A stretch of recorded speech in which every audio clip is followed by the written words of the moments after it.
That is not a little boy. Hardly anyone knows it, but Windfall, Indiana exists. It exists in such a way that when you're there, you feel like you're in a completely separate world. No shops, no restaurants, no anything. Just a gas station, a bar, a post office, and some dirt roads. It has an energy to it, like you can feel a thickness in the air that offsets your intuition. It makes a human being's natural senses spike, like an animal who knows a predator is nearby. Soon he began to peer closer to me, or things in the house would fall over mysteriously. Cabinets would slam shut or the TV would turn off.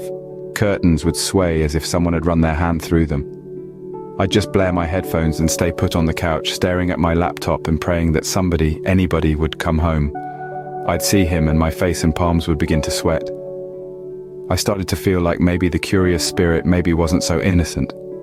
Like he was teasing me or pushing his limits to see just what he could do to instill fear in me. I'd never tried to talk to him or communicate, and quite honestly, I had no interest in trying.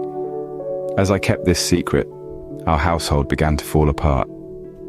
My sisters and I were constantly fighting. My depression was worsening and self-harm crept into my daily life.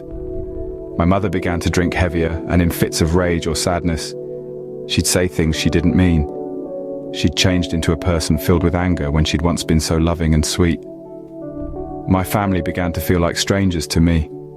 This led to even more time in the house on my own as my sisters used their friends' houses as an escape. I'd made no friends at my new school, so the only thing I could do to get away was to take walks to the gas station or to play with the dog the next door neighbors kept chained outside to a tree. Every time I'd see the little boy, I'd stop what I was doing and go sit with that dog. I'd stay put for a few hours until someone arrived home. I felt my heart drop to my stomach. I told them my story, all of it.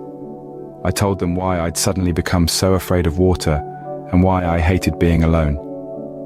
Mum continued on.